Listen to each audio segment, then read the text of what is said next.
لروجاوای کردستان گلک جن دخوازن ورزش بکن لی دستک جسازی و ریخستن جنان و ین گشتی نابینن.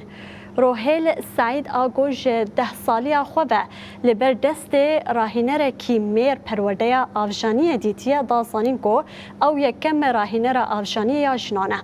روحیل گود خوازه بیتر لروجاوای کردستان ورم ناسکرن و بکار بن لدر و سوریه جی بلیزم. العمودي أزم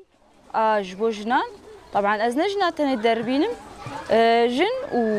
وزاروكا أز وان فيري سباحة يتكم براسي تماني مقلكي بتشوقبو أز مدس بملافانية كر أز ده حزار وحبدا أز تبلشي دربيني مهابون كابتن رفعت عثمان ومحمد نحاس براسي قلك تعب مرديتن يعني كان صالة وان ما فير ذكر انه زلامي وان يعني ضدي في تشتيبون بلاد قلت انه مثلا وي زلام هبن خصوصية ويتنبر اهلي مدعمان كرن بالاخص جامع طبعا بافي مجيب شتام قلكي قرت يعني نجوان بقى ازند قيام في حدي جمع الجزيرة بخوا جبوجنا خاص تني مثلا وي دي اسبوعي دروكي بدن جنا دروج بن وهنا كان هناك مسابح من الاساس روجي جناتنا فيعني شري انه ام الفر تدريبات دنولو وام تخازن الشعب عمودي بشكي بيتر بيشكذا وبيتر انه وكوان وك زلام وك زاروك وك اي شخص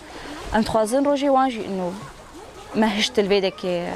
روجك شبوج ناجي هذا دا خوازي مجي انه هيئه رياضه بقشتي انه الجمع مسابح جبوجنا انه مسابح خاص جبوجنا شكل ووك موجود انه كوادر يعني كامل جنتني سرب سكنن ودعماوي بكن جبو جني مي انكار بنورنجي انه خلص قدرتها وانها بس اف مسبحتني جبو جناي بياتا الشامي شاركان بشتي ام فقريان شري سري كان يتشيبو نهشت ام يعني اف شريهان نهشت ام في تشتي بردوامكن وبشتي شري سري كان اشون كردستاني وازهاتم دي صار متخصص از في تشتي انه بردوام بكن بس انه ماديات ودعم قشي انه كت مسألة دي نهشت ام في تشتي بكملين يعني دعمها كم وشر هشت ام تجي خد بسكنن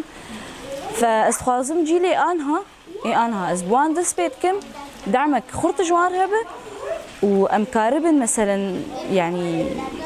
ام سيرفانس روفا بسكنن ومستقبلك شوار شي بق او جي كاربن بليزن احلامي انه اسجلكي بيت